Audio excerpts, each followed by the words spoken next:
Daniel Reed pressed his fingertips against the cool metal wall of his sleeping quarters and focused on his breathing. In and out, slow and steady, the nightmare had returned again. The same one that haunted him for 15 years. Fire everywhere. Screaming voices that grew quieter and quieter until only silence remained. His hands trembled slightly and he pulled them back, staring at the old scars that covered his palms and fingers. The medical record said he should have died that day. Sometimes he wondered if a part of him actually did. A sharp alarm cut through his thoughts. Red lights flashed across his room and a computerized voice announced an incoming emergency signal. Daniel grabbed his uniform jacket and ran toward the medical bay. The corridors of the Mercy's Hand were narrow and clean, lit by white overhead panels that made everything look sterile and safe. Other crew members rushed past him, their faces showing concern. Emergency calls were common in their line of work, but something about this one felt different. When he reached the command center, Captain Williams stood at the main console with her arms crossed. She looked worried. The holographic display showed a sector of space called the Crimson Reaches, a dangerous asteroid field that most ships avoided. A small red dot blinked in the center, indicating a distress beacon. "What species?" Daniel asked, moving closer to examine the data. "Draken," the captain replied, her voice tight. 3 life signs. Ship heavily damaged. Life support failing. The room went quiet. Daniel felt every eye turned toward him, though no one said anything at first. Everyone knew about the Draken. They were massive creatures, dragon-like beings from a volcanic planet called Paraxis. Their reputation spread across the galaxy like wildfire. Proud, aggressive, deadly. Several rescue teams had tried to help injured Draken before, and most of those teams never came back. The Draken considered accepting help from other species to be shameful, a sign of weakness that stained their honor. "We should forward this to the military outpost at Sector 9, Lieutenant Harris suggested from his station. "They have heavy armor and weapons." "We're a medical ship." Captain Williams nodded slowly, clearly considering the option. Daniel stepped forward before she could make the decision. "I'll go," he said. The captain turned to look at him. "Daniel, these are Draken. They've killed rescue workers for trying to help them. They're 20 feet tall, covered in scales harder than military armor, and they breathe fire when threatened. This isn't like treating other species."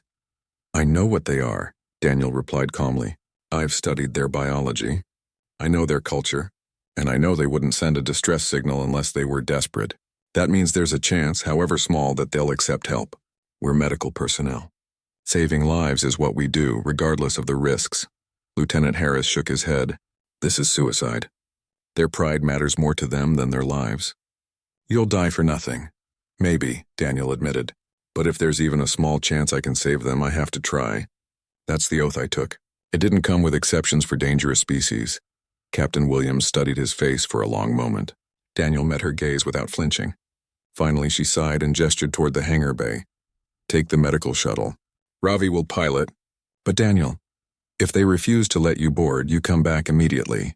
That's an order. We don't need dead heroes." "Understood, Captain."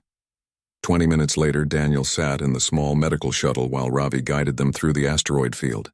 The pilot was young, maybe 25, with nervous hands that kept adjusting controls that didn't need adjusting. He kept glancing at Daniel like he wanted to say something, but couldn't find the right words. "You can speak freely," Daniel said, organizing medical supplies in his kit.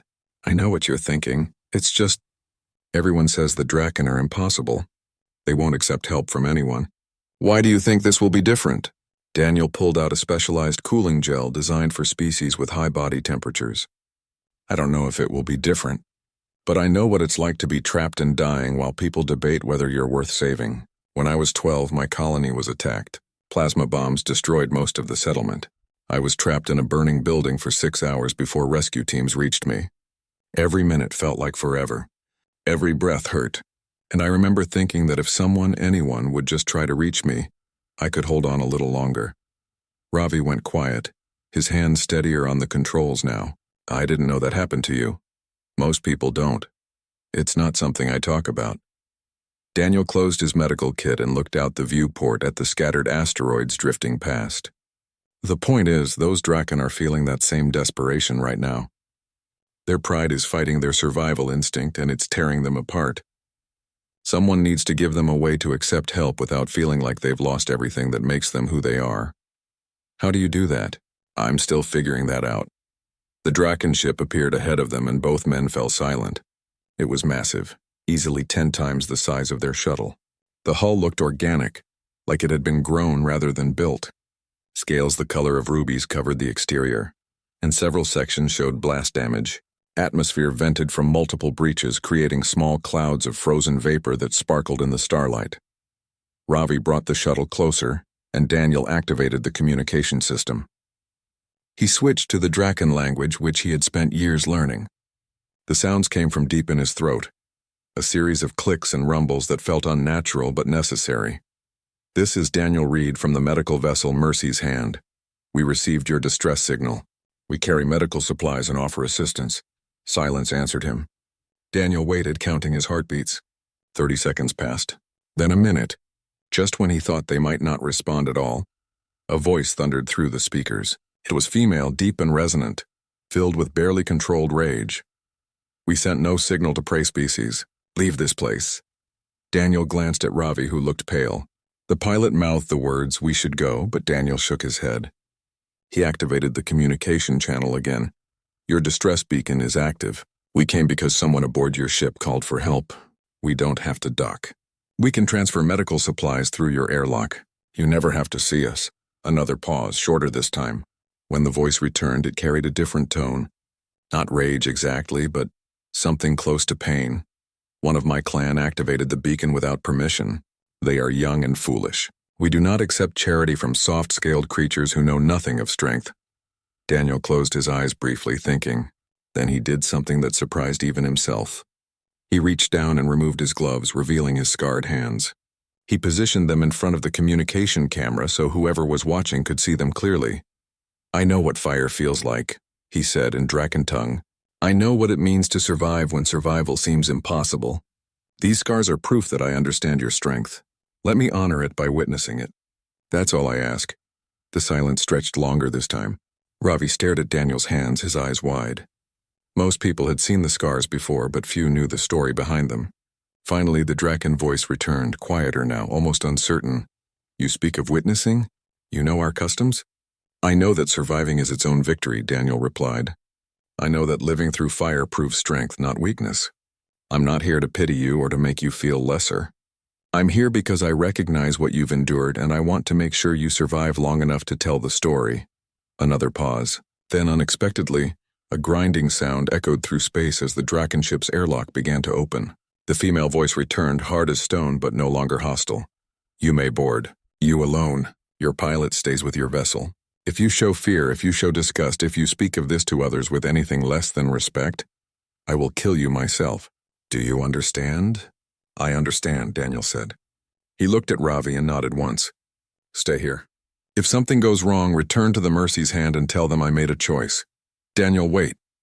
But Daniel was already moving toward the airlock, his medical kit in hand. The shuttle connected with the Draken ship and the seal hissed as it locked into place. Daniel stepped through, leaving the safety of his own vessel behind. The airlock of the Draken ship opened before him, revealing darkness and heat and the unknown. He took a breath, ignored the fear that crawled up his spine, and stepped forward into whatever waited beyond. Heat slammed into Daniel like a physical wall the moment he stepped through the airlock. The air inside the Draken ship felt thick and heavy, carrying the sharp smell of sulfur and something else he couldn't identify. Sweat immediately began to form on his forehead. The temperature had to be at least 140 degrees, maybe higher. His uniform clung to his skin, already damp. Most humans would last maybe 10 minutes in these conditions before heat exhaustion set in. He would need to work fast. The corridor stretched ahead of him, lit by dim red lights that cast everything in shades of crimson and shadow. The walls weren't made of standard metal but something organic, like the inside of a living creature. They seemed to pulse slightly with each passing second, and Daniel realized they probably were alive in some way. The Draken built their ships from biological materials harvested from their home world. It made their vessels incredibly durable but also deeply unsettling to those not accustomed to them. A sound rumbled through the corridor, low and resonant. Daniel recognized it as Draken speech, though he couldn't make out the words. He followed the sound, his boots making soft noises against the textured floor. As he walked, he noticed dried blood on the walls, dark purple instead of red. Draken blood. A lot of it. The corridor opened into a larger chamber, and Daniel stopped breathing for just a moment. 3 Draken lay in various positions around the room, each one massive beyond anything he had imagined. The smallest was at least 18 feet tall, with scales that gleamed like polished garnets even in the dim light. Their wings, folded against their backs, showed intricate patterns of darker and lighter shades. But it was the injuries that drew his attention immediately.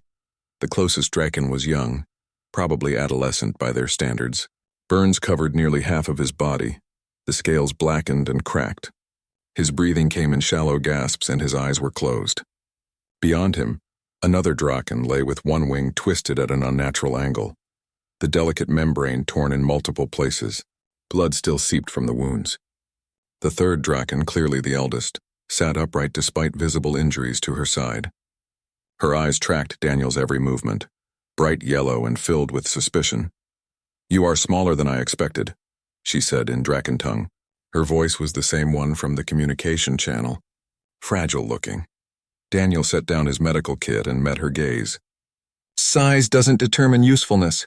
May I approach your wounded?" The elder Draken tilted her head slightly, studying him. "I am Syra, matriarch of this clan. The burned one is Kess, my sister's son. The one with the damaged wing is Torvin, my daughter's mate. Before you touch them, know this. We allowed you aboard because you spoke words that suggested understanding.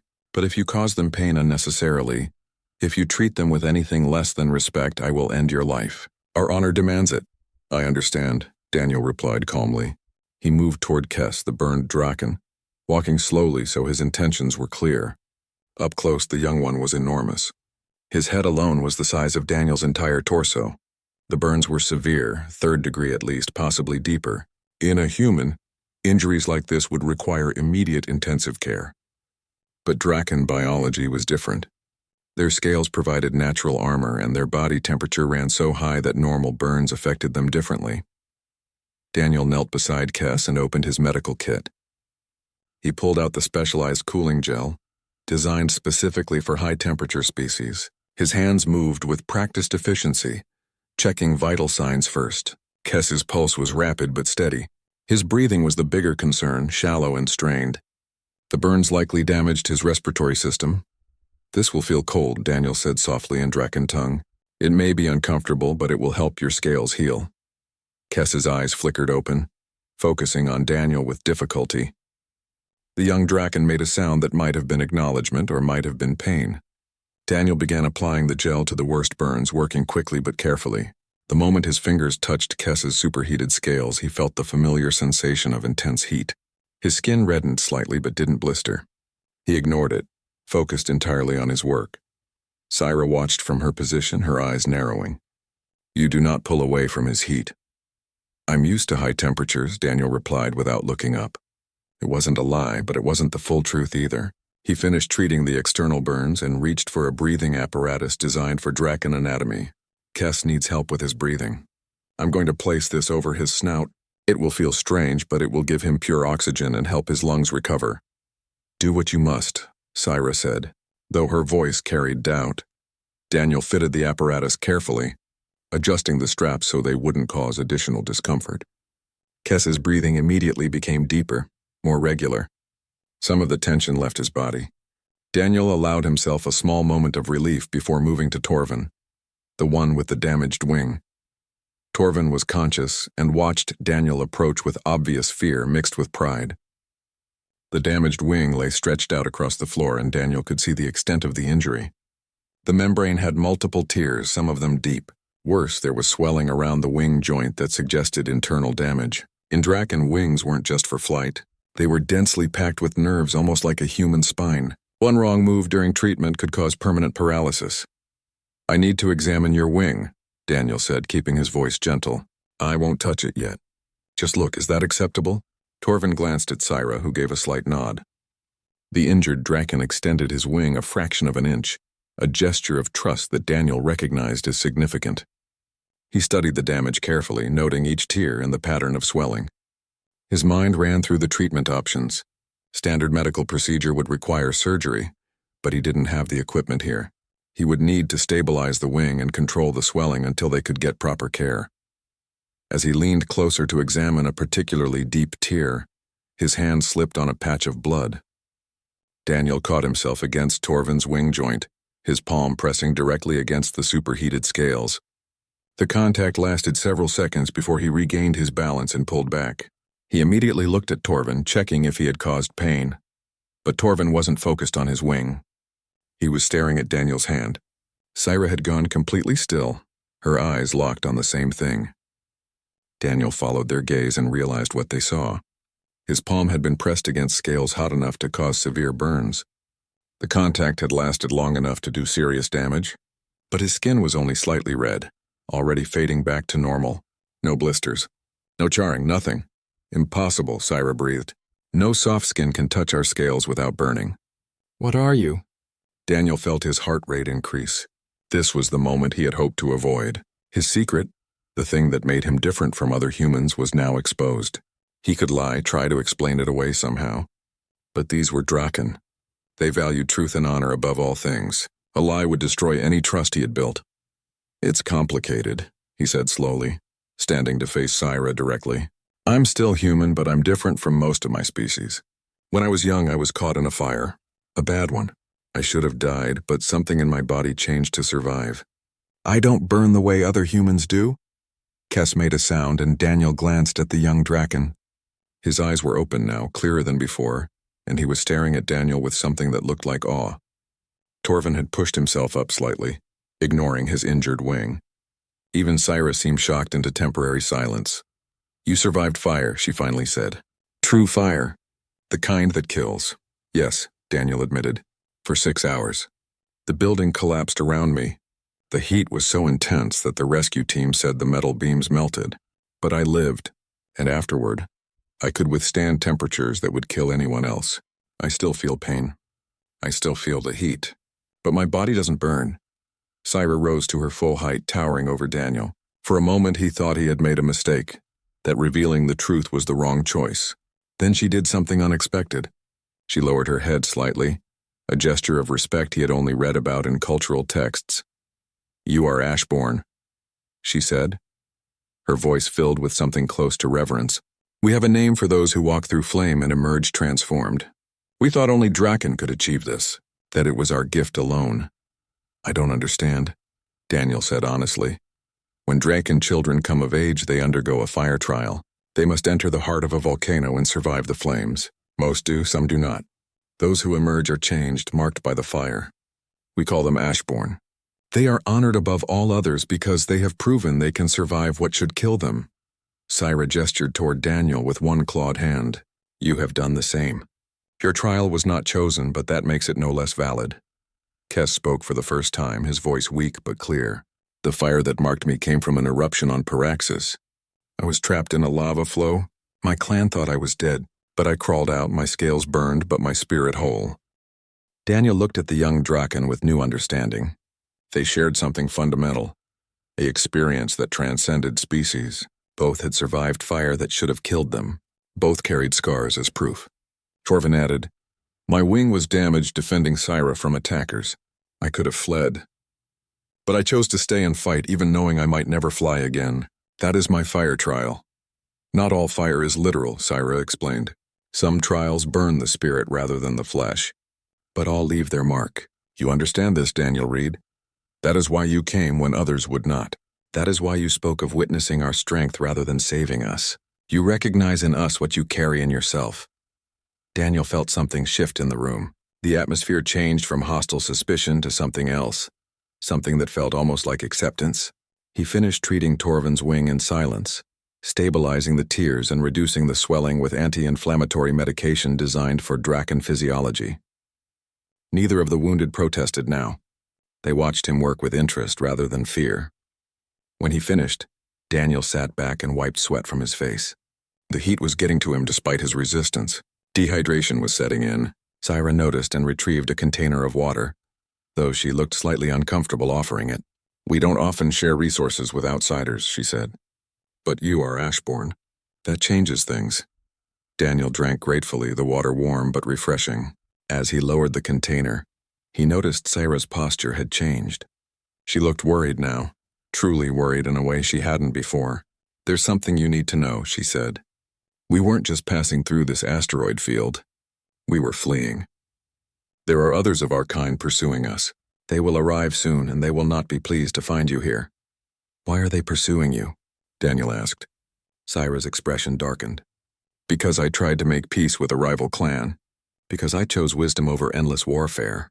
There are those among our kind who believe this makes me weak, a threat to our traditions.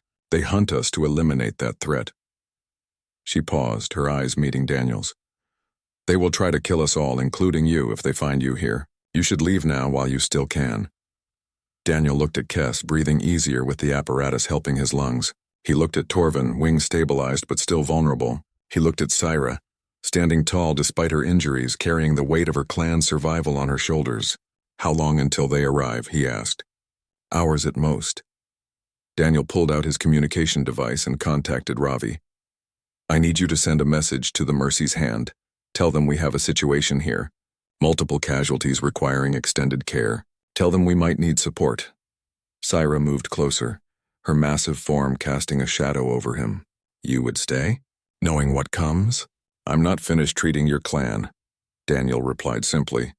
"And besides, I've survived fire before. Maybe I can help you survive what's coming." For the first time since he boarded, Syra showed something that might have been a smile. It was a fearsome expression, all sharp teeth and fierce pride. But there was warmth in it too, genuine and real. "Then we fight together, Ashbourne. And perhaps we all survive to tell the story." Sweat dripped from Daniel's chin onto the floor as he worked to reinforce the medical dressings on Torvin's wing. The heat inside the Draken ship had become almost unbearable, even for him. His uniform was soaked through, clinging to his back like a second skin. Every breath felt like inhaling from an oven. But he pushed through the discomfort, focused on making sure his patients would survive what was coming. Ravi's voice crackled through his communication device. "Daniel, the Mercy's Hand received the message. Captain Williams is requesting more information. She wants to know exactly what kind of support you need. Tell her we need time more than anything," Daniel replied, carefully adjusting a support brace around Torvin's wing joint. "If she can send a security detail, that might help. But honestly, I don't know what we're facing yet. The captain says the nearest military outpost can have ships here in 6 hours. Will that be fast enough?" Daniel glanced at Syra, who shook her head grimly. "We might not have 6 hours," he told Ravi, "but it's better than nothing. Tell her to send whatever she can." He closed the communication channel and focused back on his work. Kess had fallen into a restful sleep, the breathing apparatus helping his lungs recover from the smoke damage. Torvin was stable but would need surgery eventually to repair the deeper nerve damage in his wing. Syra's injuries were less severe but still concerning.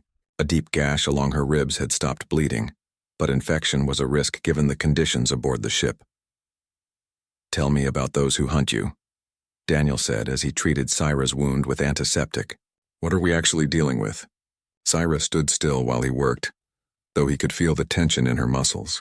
"His name is Drogath. He commands 5 warships and believes our species should rule through strength alone. To him, any form of diplomacy or peace is weakness that must be eliminated. He tracked us here because I tried to negotiate with the northern clans instead of fighting them. Negotiation seems like the intelligent choice," Daniel observed. "You would think so, but Drogath and his followers see it differently. They believe our species once controlled 12 worlds through conquest and fire. They want to return to those days, to spread across the galaxy taking what we want rather than trading for it." Syra's voice carried deep frustration. "They don't see that our empire collapsed because of that thinking. We fought everyone, including ourselves, until we were too weak to maintain control. Now we hold only Paraxis, and our numbers grow smaller each generation." Daniel finished bandaging her ribs and stepped back. "So you're trying to change that pattern?" "I'm trying to ensure we survive. But survival requires adaptation, and Drogath sees adaptation as betrayal." Syra moved to a console on the far wall, studying readouts that Daniel couldn't interpret. "He will arrive with overwhelming force. Our weapons are damaged. Our shields are minimal. In a direct fight, we lose." "Then we don't fight directly," Daniel said. Both Torvin and Syra looked at him with surprise. Kess stirred slightly in his sleep but didn't wake. Daniel moved to the console, examining the ship's status displays. Most of the information was in Draken script, which he could read slowly with effort. Your ship's reactor is still functional, he noted. Power output is reduced, but the core is stable. Life support is working. What about weapons? We have perhaps 30% weapons capacity, Syra replied. Enough to annoy Drogath, not enough to stop him. What about mobility? Can you maneuver through the asteroid field? Yes, but that only delays the inevitable. His ships are faster and more numerous. Daniel studied the tactical display, his mind working through possibilities. He had trained in emergency field medicine, not military strategy, but he understood basic concepts of asymmetric warfare. When you couldn't match your enemy's strength, you needed to change the nature of the fight. The asteroid field is dangerous, he said slowly. Ships need to navigate carefully to avoid collisions. That puts everyone on equal footing regardless of size or firepower. Torvin spoke up from his position on the floor, his voice strained but thoughtful. You suggest we use the asteroids as cover. Draw them into a chase through dangerous terrain. More than that. We make them think we're trapped and desperate. We let them get confident. Then we create situations where their numbers become a liability instead of an advantage. Daniel pointed to a cluster of larger asteroids on the display. These are close together. If we could lure one or two ships into that cluster and cause them to collide, you're suggesting we destroy our own kind, Syra said flatly. I'm suggesting we defend ourselves, Daniel countered. You said Drogath will kill you and your clan. He's made his choice. Now you make yours. Do you want to die with honor, or survive to continue your work? A tense silence filled the chamber. Syra's expression was unreadable, her yellow eyes studying Daniel with an intensity that made him uncomfortable. Finally she spoke. You think like prey, using tricks and deception instead of facing enemies directly. I think like someone who wants to live, Daniel replied. And I think like someone who knows that intelligence is just as valid a strength as physical power. You called me Ashborn. You said I proved myself by surviving fire. Well, I survived because I thought my way through an impossible situation.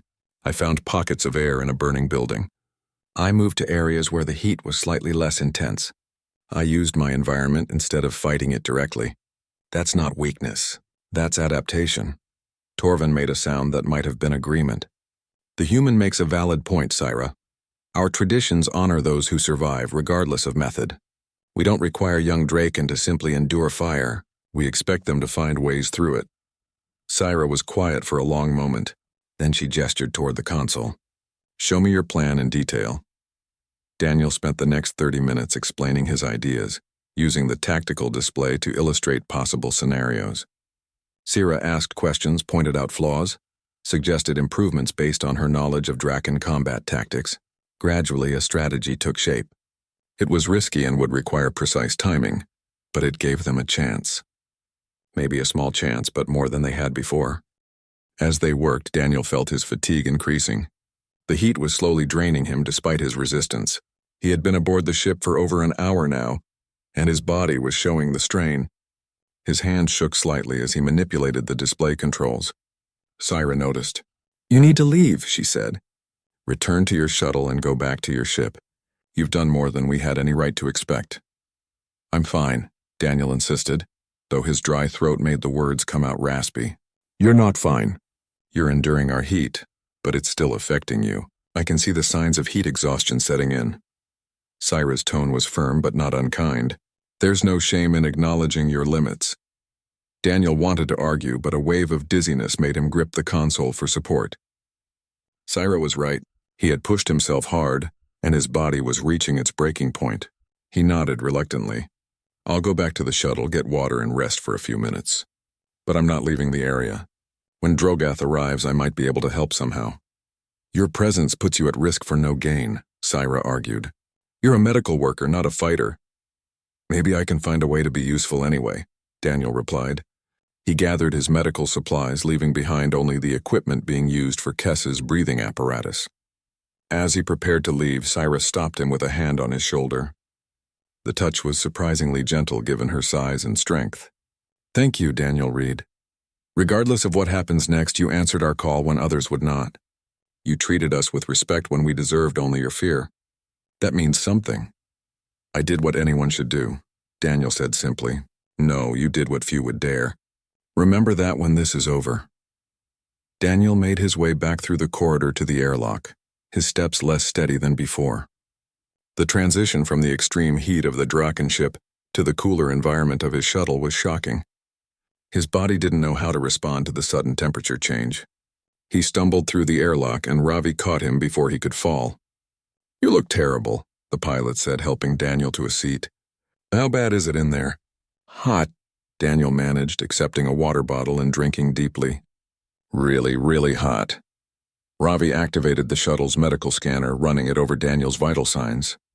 "Your core temperature is elevated, heart rate is high, and you're severely dehydrated. You need to stay here and recover. Captain's orders." "Can't," Daniel said between drinks.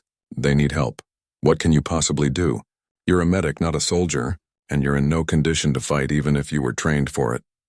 Daniel leaned back in the seat, letting the cooler air wash over him. His mind was still working despite his physical exhaustion, turning over the problem. Ravi was right that he couldn't fight. But there might be other ways to help.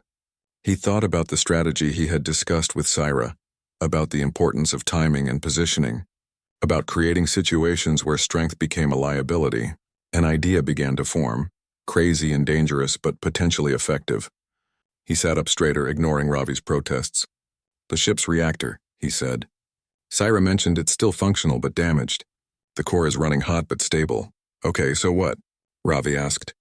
"So what if we could use that? What if we could make it run even hotter temporarily as a weapon?"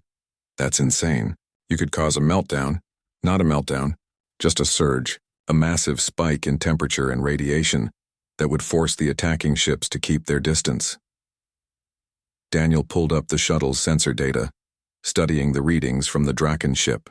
The question is whether someone could get into the reactor core to manually adjust the controls. Automated systems are damaged, so it would need to be hands-on work. Ravi looked at him with dawning horror. "No, absolutely not. The temperature in that reactor core would be insane. Even the Draken couldn't survive in there without protective gear. But I might be able to," Daniel said quietly. "My heat resistance. It's not just minor. I survived 6 hours in fires that melted metal. This might be similar." "Might be? You're talking about walking into a nuclear reactor based on might be?" Ravi grabbed Daniel's shoulder, forcing him to make eye contact. "Listen to yourself. You could die. Probably would die. And if I do nothing, Syra and her clan definitely die, along with any chance of reforming Draken culture away from constant warfare." Daniel pulled free from Ravi's grip, his decision made. "I have to try. It's the only card we have to play. Let me contact Captain Williams. She can—" "There's no time." Syra said Drogath could arrive any moment. Daniel stood, testing his balance. He was still exhausted, still dehydrated, but functional enough for what needed to be done. "Stay here with the shuttle. If this goes wrong, get back to the Mercy's Hand and tell them what happened." "Daniel, please think about this." "I have, and I've decided." He moved toward the airlock, preparing to return to the Draken ship. "Tell the captain I made a choice. Tell her it was the right one." Before Ravi could argue further, Daniel activated the airlock and crossed back into the Draken ship. The heat hit him again like a hammer, but he pushed through it. He had a plan now. Dangerous and maybe suicidal, but a plan nonetheless. He found Syra still at the command console, her eyes widening as he entered. "You returned? I thought you were leaving." "Change of plans," Daniel said. "I think I know how to buy us time when Drogath arrives. But I need to ask you something about your reactor core. How hot does it run? And can someone access the manual controls from inside?" Syra's expression shifted from surprise to concern. "The core runs at temperatures exceeding 2,000 degrees. No one can enter without full thermal protection, and our gear was destroyed in the attack. Why do you ask?" Daniel met her eyes steadily. "Because I think I can go in there, and if I can, I might be able to turn your damaged reactor into the weapon we need to survive." Understanding dawned on Syra's face, followed immediately by horror. "No, even for Ashbourne that's too much. You would burn. You would die." "Maybe," Daniel admitted, "but maybe not. And if there's a chance it works, we have to take it, because the alternative is certain death for all of us." Syra stared at him for a long moment, emotions warring across her face. Finally she spoke, her voice heavy with reluctance and respect. If you truly mean to do this, I will show you the way. But know this, Daniel Reed. If you die in that core, your sacrifice will be remembered. We will tell your story to every generation of our clan. You will be honored as Ashborn who gave everything for those not even of his own species. I'd rather not be honored, Daniel said with a slight smile. I'd rather just survive.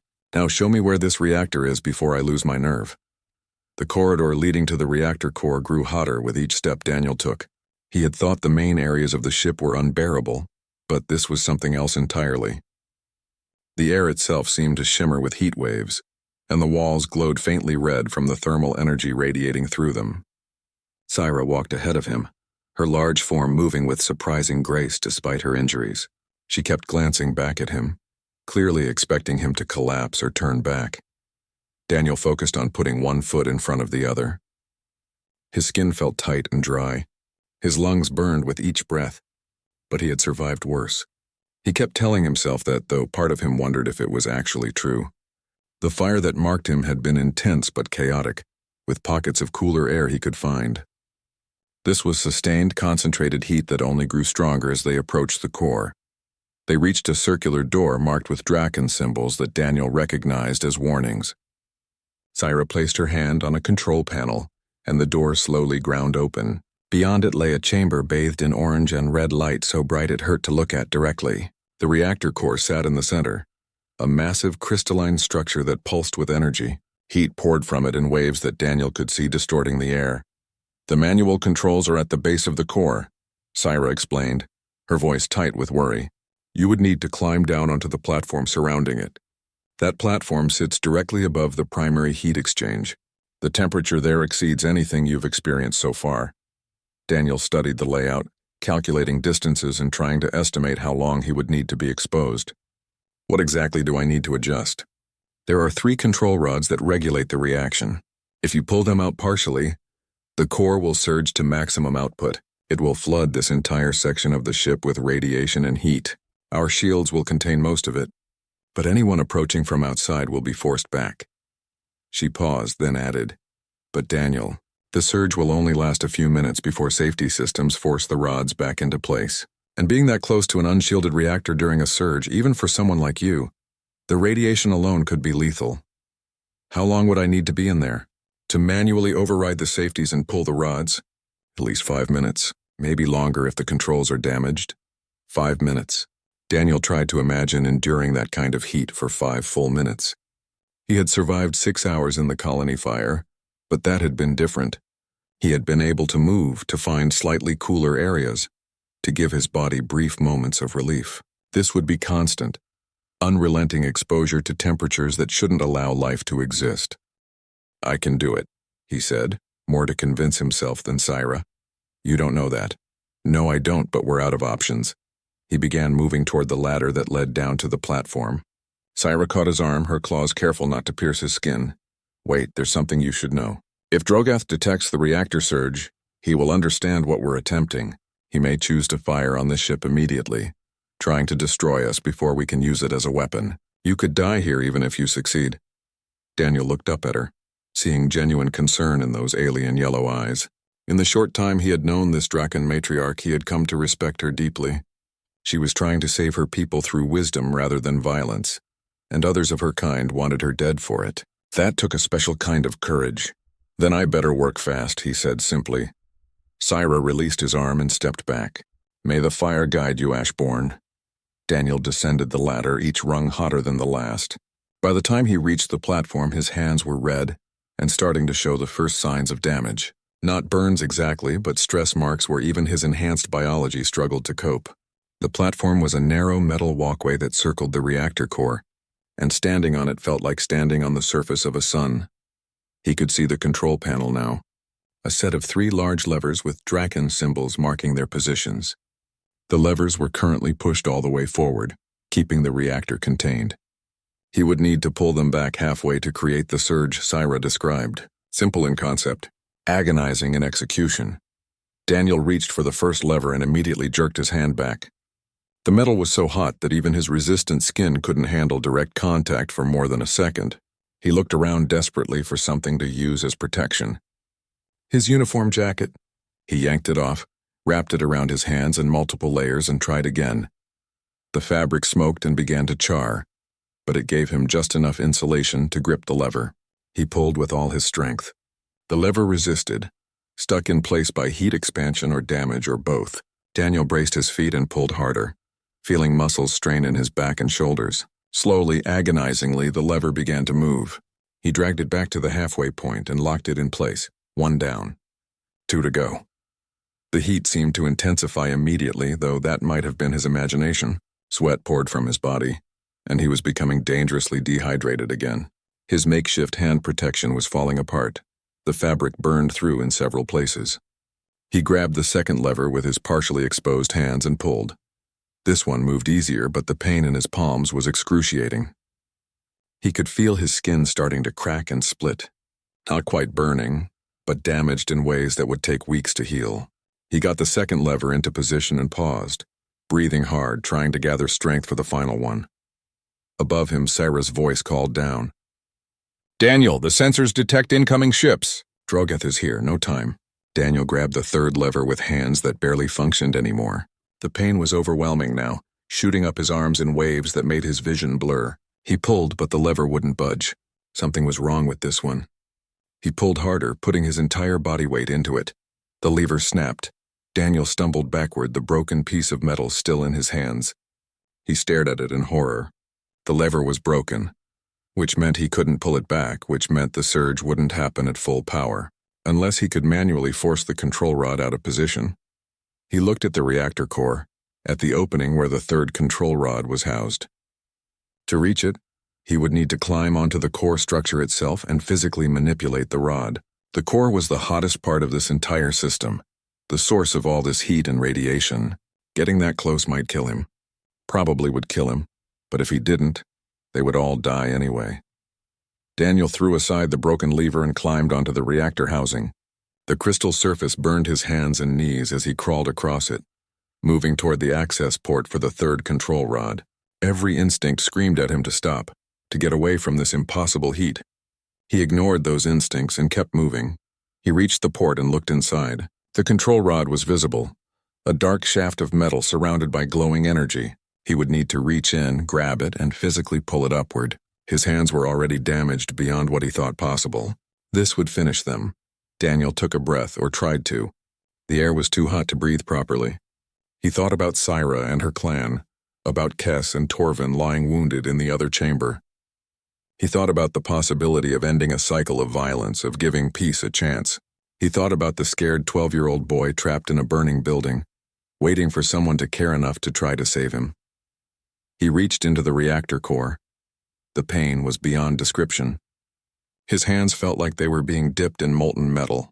His skin cracked and split further, but underneath the damaged surface his bones and tendons held. His enhanced biology, the gift or curse that fire had given him, kept his essential structure intact. He gripped the control rod and pulled. It moved. Slowly, fighting him every centimeter, but it moved. Daniel pulled harder. His teeth gritted, tears evaporating from his eyes before they could fall. He dragged the rod upward to the halfway point and held it there. The reactor core surged.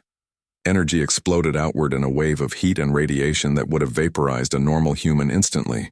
Daniel held on, keeping the rod in position even as his body screamed for him to let go. 5 minutes, Syra had said. He needed to hold for 5 minutes. He counted seconds in his head, trying to stay focused despite the agony. 1, 2, 3. Each second felt like an hour. His vision was fading, turning red around the edges. His hands had gone from painful to numb, which he knew was a very bad sign. But he held on. Somewhere above him he heard Syra shouting something. He couldn't make out the words over the roar of the reactor. Didn't matter. He just needed to keep holding. Keep the rod in position. Keep breathing, even though every breath felt like inhaling fire. 53, 54, 55. His grip was weakening. His hands were failing. The rod was starting to slip back into its housing. Daniel adjusted his position, using his forearms to brace the rod instead of just his hands. The heat ate into his arms, but he held. 120, 121, 122. Something changed in the reactor. The energy output was reaching its peak. He could feel it in the way the crystal housing vibrated beneath him. in the way the air itself seemed to scream. The surge was at maximum now. Cyrus' plan was working. But could he hold long enough? 210, 211, 212. His arms were giving out. His consciousness was fading. He thought he heard voices calling his name, but they sounded distant and unreal. The only real thing was the heat and the pain and the desperate need to hold on just a little longer. 300. 5 minutes. Daniel's strength finally failed. His arms went slack and the control rod slid back into its housing. The reactor's output immediately began to drop back to normal levels. He collapsed onto the crystal surface, unable to move, barely able to think. He had done it. The surge had lasted long enough. Now he just needed to get out. But his body wouldn't respond to his commands. His arms and hands were ruined. The damage too severe for even his enhanced healing to cope with immediately. He tried to crawl but couldn't make his limbs work properly. Panic started to set in. He had survived the reactor, but now he might die simply because he couldn't climb out. Large hands gripped him carefully, and Daniel realized Syra had climbed down onto the platform. She lifted him as gently as her size allowed, cradling him against her scales. The heat of her body, which should have been agonizing, actually felt cool compared to the reactor core. She carried him up the ladder and through the corridors, moving quickly despite his weight. "Stay conscious, Daniel," she commanded. "You've done the impossible. Don't die now." "Did it work?" he managed to ask, his voice barely a whisper. "Look." She turned so he could see a viewport showing the space outside the ship.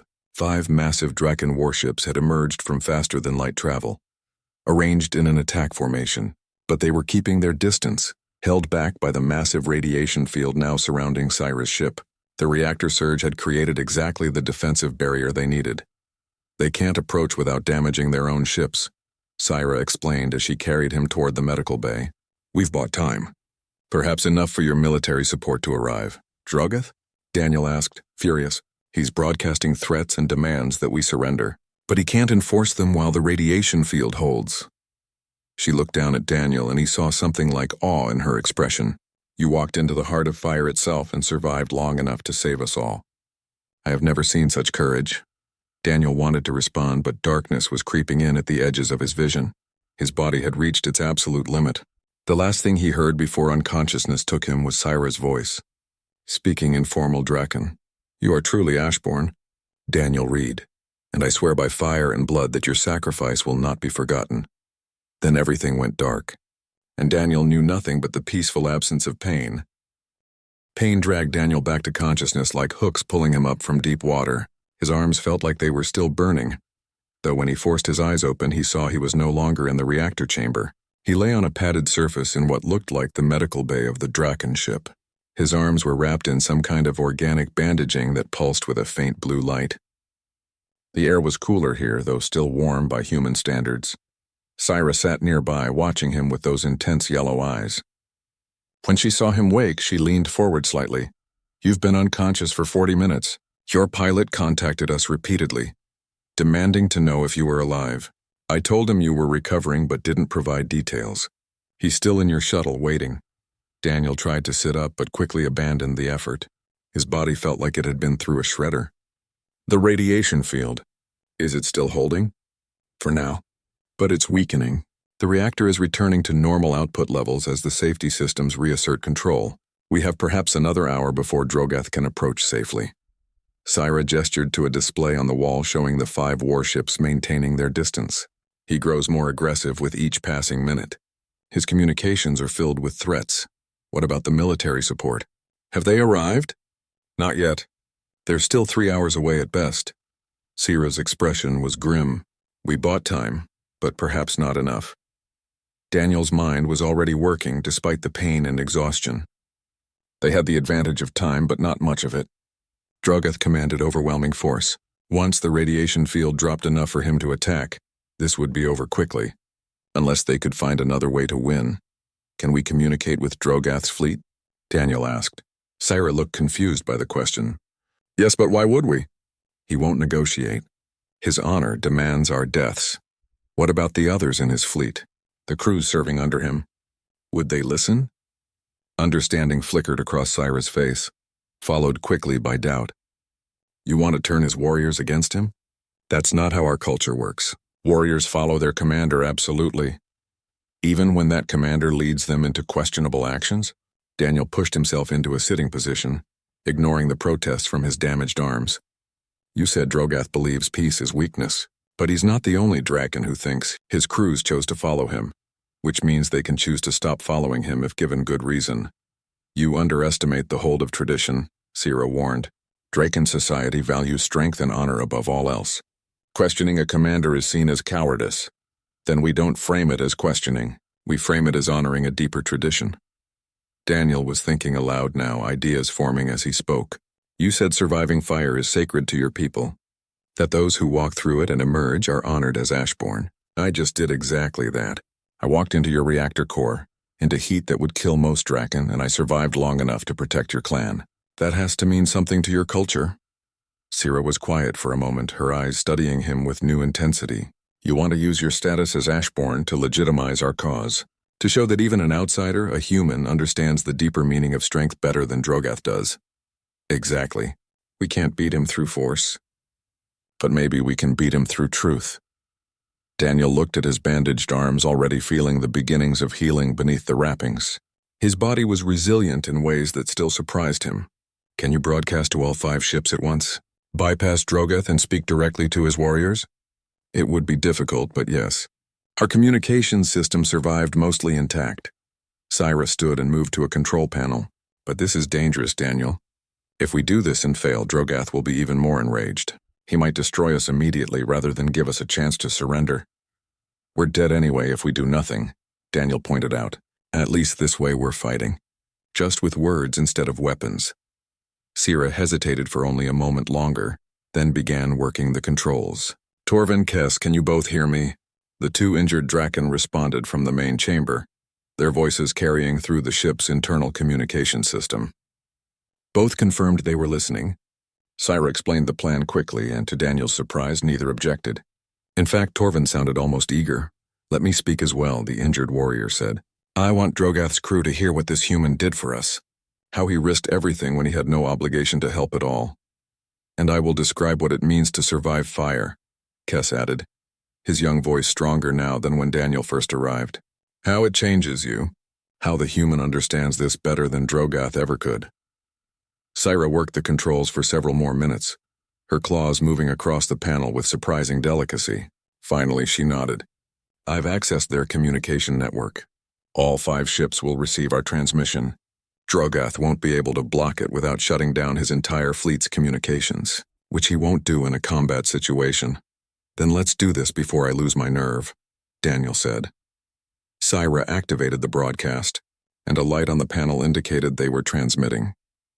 She drew herself up to her full height and spoke in formal Draken, her voice carrying the weight of authority. Warriors of the hunting fleet, I am Sira, matriarch of the Ashwind clan.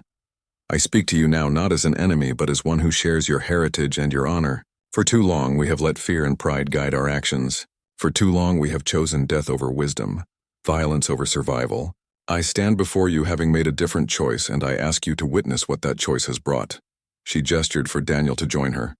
He moved to stand beside her, acutely aware of how small he looked next to her massive form. His bandaged arms were visible, clear evidence of recent trauma. Sira continued speaking. This is Daniel Reed, a human. When we were dying in the asteroid field, when our clan faced extinction, he answered our distress call, not with weapons or demands, but with medicine and compassion. We tested him as is our right. We challenged his courage, his resolve, his worthiness, and he proved himself in ways that shame many who claim to be warriors. Torvin's voice joined the broadcast from his position in the other chamber. I am Torvin, and this human treated my injuries when I could not fight, when I was vulnerable. He touched my superheated scales without flinching. He worked on my damaged wing with hands that should have burned from our body heat but did not. And when I questioned him, when I asked why he would risk himself for strangers, he said that need was the only qualification required for his help. Kess spoke next, his young voice carrying genuine emotion. I am Kess, and I lay dying from burns when this human entered our ship. He treated my wounds as if I were his own clan. He gave me the means to breathe when my lungs were failing. And then when our enemies arrived, when we had no defense, he did something I will remember until my final day. Sira took over the narrative again. Our reactor was damaged. but it could be used as a weapon if someone could manually override the controls. The temperature in the reactor core exceeds 2,000 degrees. The radiation would kill an unshielded Draken within minutes. We believed this option was closed to us. But Daniel Reed, this human who owed us nothing, volunteered to enter the core. Daniel found his voice, speaking in halting but clear Draken tongue. I walked into fire once before when I was a child. My home burned around me, and I survived 6 hours trapped in temperatures that melted steel. The fire changed me, made me resistant to heat in ways that shouldn't be possible. When Syra needed someone to enter the reactor, I knew I might be able to survive where others couldn't. So I went in. He held the control rods in place for 5 full minutes. Syra continued, her voice filled with undeniable respect. The heat damaged his body severely. His hands and arms still bear the marks. But he held on long enough to create the radiation surge that now protects us from your approach. He endured agony that most Draken could not bear. And he did it to save lives. Not his own life, but ours. The lives of beings not even of his species. Kess spoke again. This is what Ashbourne means. Not just surviving fire, but choosing to walk into it when others need you.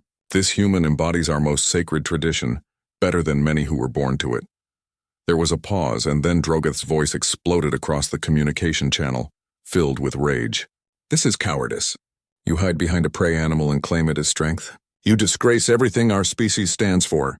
Syra didn't respond to Drogoth directly. Instead, she continued addressing his warriors. Drogoth calls this cowardice. I ask you to consider what true courage is. Is it attacking the wounded? Is it destroying those who seek peace? Or is it choosing to endure suffering to protect others? Is it adapting to survive rather than clinging to traditions that lead only to extinction? Our species once controlled 12 worlds, Torvin added. Now we hold only one. Our numbers decrease with each generation because we spend our strength fighting each other, instead of building something lasting. Syra sees this truth. She tries to create a path forward, and for this she is condemned. Daniel spoke again, his voice steady despite his exhaustion. I come from a species that nearly destroyed itself through endless war. We learned slowly and painfully that survival requires more than strength. It requires knowing when to fight and when to build, when to stand firm and when to bend. You call yourself strong, but strength without wisdom is just violence. Violence without purpose is just waste. Enough! Drogoth roared. I will not have my warriors lectured by prey. Any ship that continues to listen to this broadcast will be considered traitor and destroyed along with Syra's clan. But something had changed. Daniel could feel it through the communication channel, a subtle shift in the atmosphere. Syra clearly sensed it too because she pressed forward. Drogoth threatens you for listening, for thinking, for considering that there might be a path other than constant warfare. This is the leadership he offers. Obedience without question, violence without end. I offer something different. A chance to honor our traditions while adapting to survive. A chance to be strong through wisdom rather than just force. One of the warships broke communication protocol. A new voice joined the broadcast, older and carrying authority. I am Scythe, commander of the warship Flamecrest. I have served the hunting fleet for 30 years. I have fought countless battles and taken many lives, but I have watched our species decline despite all our victories. What has our strength gained us if we are fewer each generation? Drogoth's voice cut in, sharp with warning. Sith, you overstep. Silence yourself. No, Scythe replied calmly. I have been silent too long. This human that Syra describes, this Daniel Reed who walked into fire to save others, he reminds me of why we honor the Ashbourne in the first place. Not because they are unkillable, but because they sacrifice themselves for the good of the clan. When did we forget that? Another voice joined in, younger but firm. Commander Sith speaks truth. I am Bren, pilot of the Flamecrest. I have heard stories of humans, how they survived on a death world by adapting and cooperating, how they went from primitive tribes to a spacefaring civilization in mere centuries. Perhaps there is strength in what they do. More voices began to chime in from different ships, all questioning, all considering. Drogoth tried to shut down the discussion, but it had taken on a life of its own. The narrative was slipping from his control. Daniel watched Syra's expression and saw cautious hope beginning to form. We cannot promise the path will be easy, Syra said into the growing conversation. Change is always difficult, but I believe it is possible to honor our traditions while building something new, to be strong without being cruel, to protect without destroying. This human has shown me that such balance exists. If he can understand our culture well enough to honor it through his actions, surely we can learn to adapt while keeping what makes us Draken. Sith's ship broke formation, moving away from the attack group. The Flamecrest withdraws from this hunt. I will not attack those who seek a better path forward. A second ship followed, then a third. Drogath's furious commands echoed across the channels, but they were losing their power. The consensus was breaking. The certainty that had held his fleet together was crumbling in the face of doubt. Daniel felt a strange mixture of emotions. Relief that the plan was working, anxiety that it might still fall apart, and something else, something he hadn't expected. Pride. Not in himself, but in these Draken warriors who were brave enough to question their own beliefs when presented with new information. Only 2 ships remained in attack formation now. Drogath's command vessel and one other, presumably commanded by someone too loyal or too traditional to consider alternatives. The balance had shifted. Syra's clan was no longer hopelessly outnumbered, but Drogath hadn't given up. His voice cut through the chatter one more time. So this is how it ends. Warriors turned coward by the words of prey. If none of you have the strength to do what must be done, then I will end this myself.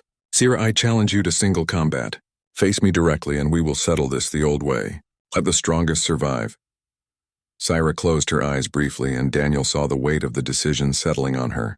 She was injured. She had been through a traumatic ordeal, and Drogath was legendary for his combat prowess. This was a fight she would likely lose. Don't accept, Daniel said quietly. You've already won. Most of his fleet has abandoned him. Just wait for the military support to arrive. I cannot, Syra replied, just as quietly. If I refuse his challenge, everything we said about honor and courage becomes meaningless. I must face him even if I die doing so. Then let me face him, Daniel said. Syra looked at him like he had lost his mind. That's suicide. You're injured, exhausted, and even at full strength you couldn't match a Draken warrior in combat. I don't need to match him in combat. I just need to prove a point. Daniel moved to the communication panel, his damaged arms protesting every motion. Drogath, I accept your challenge on behalf of Syra's clan. The silence that followed was absolute. Then Drogath's laughter boomed through the speakers, harsh and mocking. The prey animal wants to fight. This is the greatest insult yet. Very well, human. I will kill you first, then Syra. Come aboard my ship and face me if you dare. No, Daniel replied. You come here. To the ship you were trying to destroy. Face me in the same heat that I endured in the reactor core. Let's see if your strength is greater than mine. The laughter stopped. The challenge was perfect, and Drogath couldn't refuse without losing face. He had spent the entire confrontation accusing others of cowardice. If he backed down from a challenge issued by a wounded human, his authority would be destroyed. I accept, Drogath finally said, his voice tight with controlled rage. Prepare to die, human. The communication cut out. Syra stared at Daniel with a mixture of horror and disbelief. What have you done? He will tear you apart. Maybe, Daniel admitted. But maybe not. I have one advantage he doesn't expect. Let me explain my plan. Daniel stood in the cargo hold that they had hastily converted into an arena. The space was large enough for a Draken to move freely, but enclosed enough that escape would be impossible. Syra had adjusted the environmental controls, raising the temperature in this section to dangerous levels. The air shimmered with heat waves, and the metal floor glowed faintly from the thermal energy being pumped through it. It wasn't as hot as the reactor core, but it was close. Hot enough to be lethal to most beings within minutes. Kess and Torvin watched from an observation window, both looking worried despite Daniel's attempts to reassure them. Syra stood beside him, making final adjustments to the temperature controls. This is insane, she said for the 10th time. Even with your heat resistance, you're already injured. Your body has been through too much today. You should be in medical care, not preparing to fight. I'm not preparing to fight, Daniel corrected. I'm preparing to win. There's a difference. He had explained his plan to her 3 times now, and she still looked doubtful. It relied on Drogath's pride, on his need to prove his superiority, on assumptions about how he would react. If any of those assumptions were wrong, Daniel would die. But the same had been true when he entered the reactor core, and he had survived that. He could survive this too. The external airlock activated, announcing Drogath's arrival. The massive Draken warrior entered the ship, accompanied by 2 guards who carried ceremonial weapons. Drogoth himself was enormous even by Draken standards. He stood at least 25 feet tall. His scales darker than Syra's, almost black with red highlights. Scars covered his hide, each one a testament to battles survived. His eyes burned with intelligence and rage in equal measure. He looked at Daniel like someone might look at an insect, dismissive, vaguely, annoyed that he had to bother with something. So beneath him, this is the great human who survived fire. Drogoth's voice dripped with contempt. He looks ready to collapse from a strong wind. Appearances can be deceiving, Daniel replied in Draken tongue. His voice was steady, showing none of the fear he felt. Shall we begin, or do you need more time to prepare? Drogoth's eyes narrowed at the subtle insult. I need no preparation to crush prey, but I will grant you a moment to pray to whatever weak gods your species worships. I am not without mercy. I don't need to pray, Daniel said. I just need you to understand something before we start. This isn't a fight to the death. It's a demonstration. I'm going to show you and everyone watching what real strength looks like. You'll show me nothing but how quickly you die. Drogoth gestured to his guards. Leave us. This won't take long. The guards retreated through the airlock and it sealed behind them. Now only Daniel and Drogoth remained in the superheated cargo hold. Through the observation window, Daniel could see Syra, Kess, and Torvin watching. He knew that Seath and the other warriors who had broken from Drogoth's fleet were also monitoring this confrontation. Everything depended on the next few minutes. Drogoth moved into the center of the hold, his movements predatory and confident. The heat didn't seem to bother him at all. Why would it? He was Draken, built for temperatures that would kill most species. But Daniel noticed something interesting. Drogoth wore armor, heavy plates that covered his chest and shoulders. Ceremonial perhaps, but also functional. That armor would hold heat, make the already intense temperature even more uncomfortable over time. Come then, human, Drogoth called. Show me this strength you claim. Daniel stepped onto the superheated floor. His boots began to smoke immediately, the synthetic material not designed for these temperatures. He felt the heat through the soles, intense and growing worse with each second. But his feet didn't blister. His skin reddened but held. He walked forward until he stood about 10 feet from Drogoth, close enough to talk without shouting. Before we begin, I want to ask you something, Daniel said. What do you think strength is? Drogoth looked confused by the question. Strength is power. The ability to dominate, to conquer, to take what you want and destroy what opposes you. That's force, not strength. Force is simple. Any creature can be violent. Any being can destroy. True strength is harder. It's enduring what should break you. It's choosing wisdom when violence would be easier. It's adapting to survive rather than clinging to traditions that lead to extinction. Philosophy from prey, Drogoth sneered. I expected nothing else. You delay because you fear what comes next. No. I'm explaining because you need to understand what you're about to learn. Daniel began moving, not attacking but circling slowly. You called Syra weak for seeking peace. You called me prey for helping those in need, but you're wrong about what those things mean. Drogoth lunged faster than Daniel expected. One massive claw swept toward him, aiming to strike him down with a single blow. Daniel dove to the side, rolling across the burning floor. His uniform caught fire in places, but he ignored it, getting back to his feet quickly. You're fast, Drogoth acknowledged, circling now as well. But speed won't save you. Eventually I will connect and you will die. Maybe. But notice something. You're wearing armor. Heavy armor that's heating up in this temperature. I'm barely wearing anything now and my body doesn't burn the way yours does. The longer this lasts, the more that armor becomes a liability instead of protection. Drogoth looked down at his armor, and Daniel saw understanding flicker across his face. The warrior reached up and unclasped the chest plate, letting it fall to the floor with a clang. The shoulder plates followed. Better? Drogoth asked mockingly. Now we're on equal terms? Not quite equal. Because you're still thinking of this as a fight. It's not. It's a test. You're testing me, and I'm testing you. Daniel stopped moving, standing still in the center of the hold. Hit me! What? You heard me. Hit me with your full strength. Prove that force is what matters. Show everyone watching that you can destroy me with a single strike. Drogoth hesitated, suspicion clear in his eyes.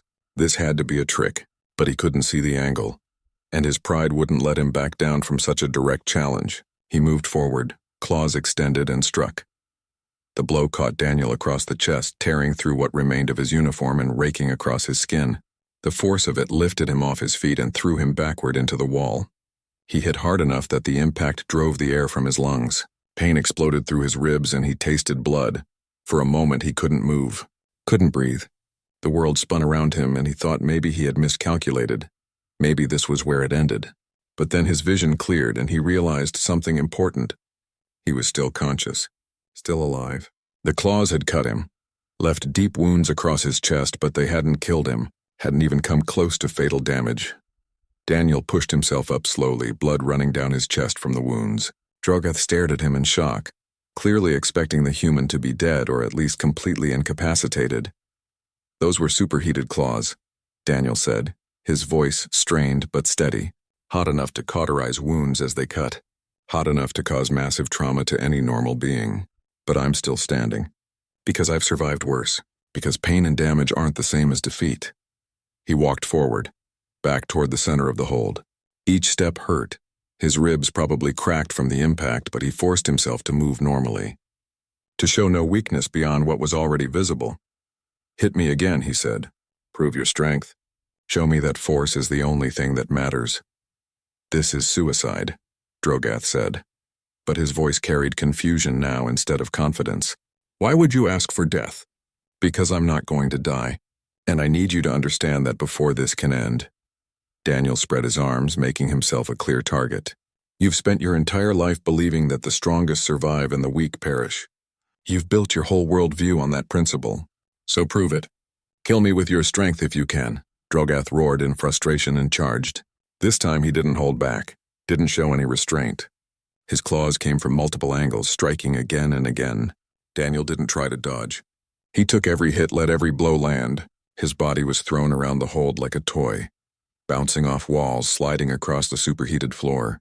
Blood flowed from dozens of wounds. His bones cracked. His consciousness flickered, but he didn't fall, didn't stop. Each time Drogoth knocked him down, Daniel got back up. Slower each time, more damaged each time, but still rising. Still standing. Still refusing to surrender. The Draken warrior finally stopped, breathing hard, staring at the human who should be dead 10 times over, but somehow remained standing. Daniel swayed on his feet, his vision blurry, but he met Drogoth's gaze directly. "You see?" Daniel said. His words slurred slightly from exhaustion and pain. "Strength isn't about how much damage you can deal. It's about how much you can endure. It's about surviving not because you're the biggest or the strongest, but because you refuse to give up. That's what Ashbourne means. That's what Syra understands and you don't." He took a step toward Drogoth, who actually backed up slightly. The human was barely upright, covered in blood and burns, clearly near the end of his endurance. But something in his eyes, some core of determination that couldn't be broken, made even the massive warrior uncertain. "I walked into a reactor core that should have killed me," Daniel continued, taking another step. "I held superheated control rods with my bare hands for 5 minutes while the heat tried to destroy me. I survived because I had something worth surviving for. Because protecting Syra's clan mattered more than my pain. That's real strength. That's what you can't understand." Daniel reached out with one damaged hand and pressed it against Drogoth's chest scales. The contact was brief but deliberate. Then he stepped back, swaying dangerously. "You wanted to prove your dominance through combat. You've failed. You threw everything you had at me and I'm still standing. Not because I'm stronger than you physically. I'm not. But because I understand something you never learned. Survival isn't about being unkillable.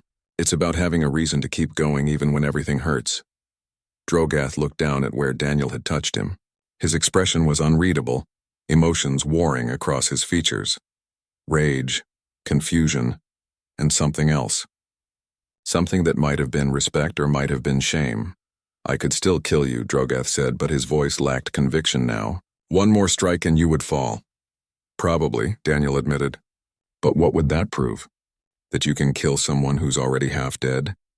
That's not strength. That's just cruelty." He gestured toward the observation window where others watched. "Look at them. Look at your former warriors. They're not seeing a demonstration of your power. They're seeing a human who refuses to die while defending what he believes in. Which one of us do you think they respect more right now?" Silence filled the cargo hold. Drogoth looked at the window at the watching faces. Sith was there now.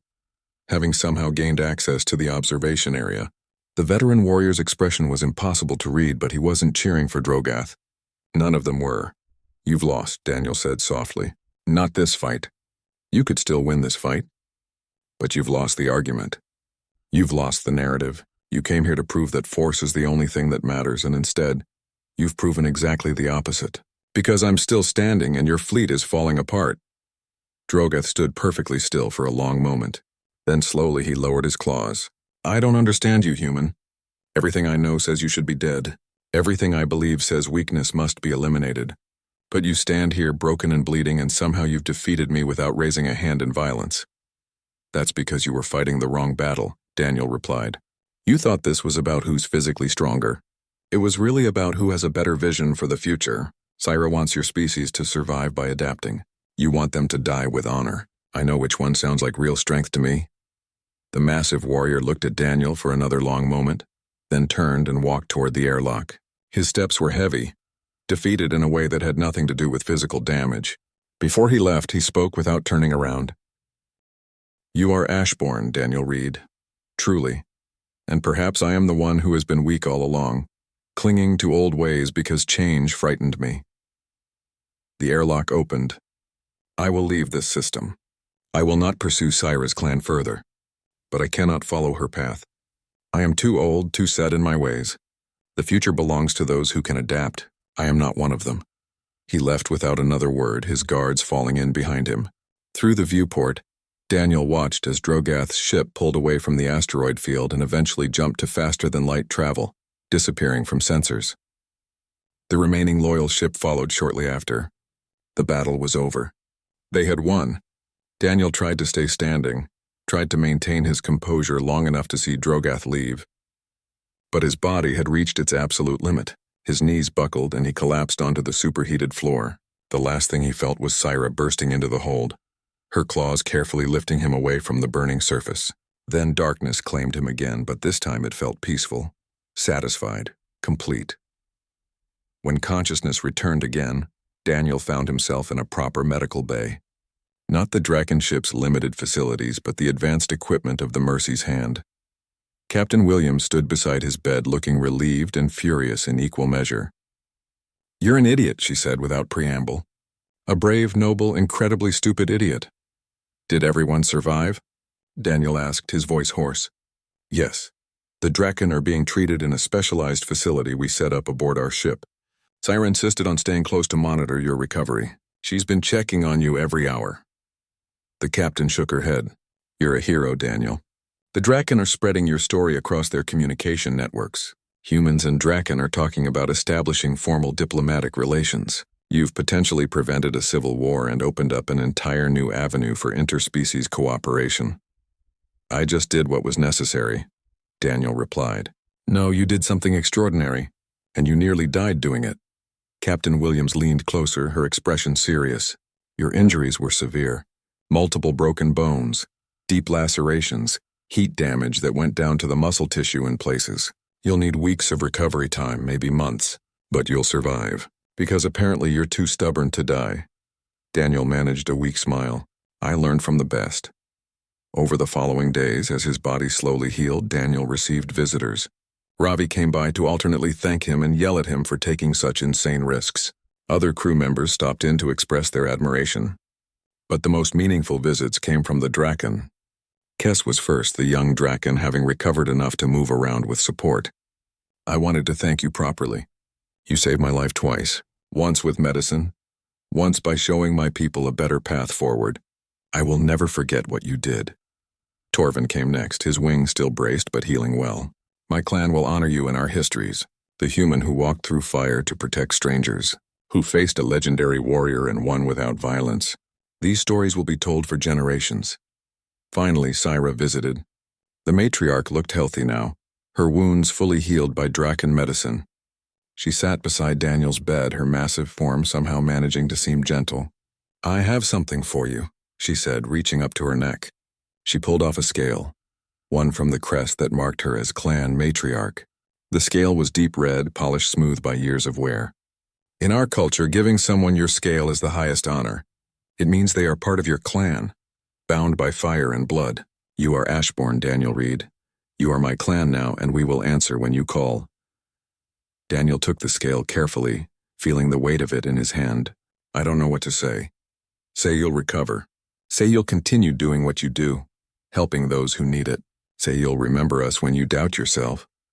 Syra placed one claw gently on his shoulder. You showed my people that strength and compassion are not opposites. That adaptation is not weakness. That survival matters more than pride. These are lessons we desperately needed to learn. What will you do now? Daniel asked. Return to Paraxis. Begin the difficult work of changing our culture. It won't be easy. Many will resist. But Sith and several other commanders have pledged to support the effort. We have a chance now. A real chance. Because you gave us hope that change is possible. She stood, preparing to leave. Rest now. Heal. Know that you have allies among the Draken. Always. After she left, Daniel lay in the quiet medical bay, staring at the scale she had given him. He thought about the scared 12-year-old boy trapped in a burning building, wondering if anyone would come for him. He thought about how that fire had changed him, given him gifts and curses in equal measure. He thought about how for years he had hidden what made him different, afraid of being seen as a freak or a weapon. But now he understood. His difference wasn't something to hide. It was something to use, a tool for helping others, for bridging gaps between species, for showing that survival comes in many forms. He had survived fire twice now, once as a child, once in the reactor core, and both times he had emerged not broken but transformed, an emergency beacon activated somewhere in the galaxy. Daniel couldn't hear it from his medical bay, but he knew it was out there. Someone calling for help, someone desperate and scared, hoping that anyone would care enough to answer. When he recovered, he would answer. Not because he was fearless, not because he was invincible, but because he understood now that real strength wasn't about being unkillable. It was about choosing to keep going, to keep helping, to keep caring even when everything hurt. The distress call didn't ask if you were worthy. It asked if you would answer. And Daniel Reed would always answer yes.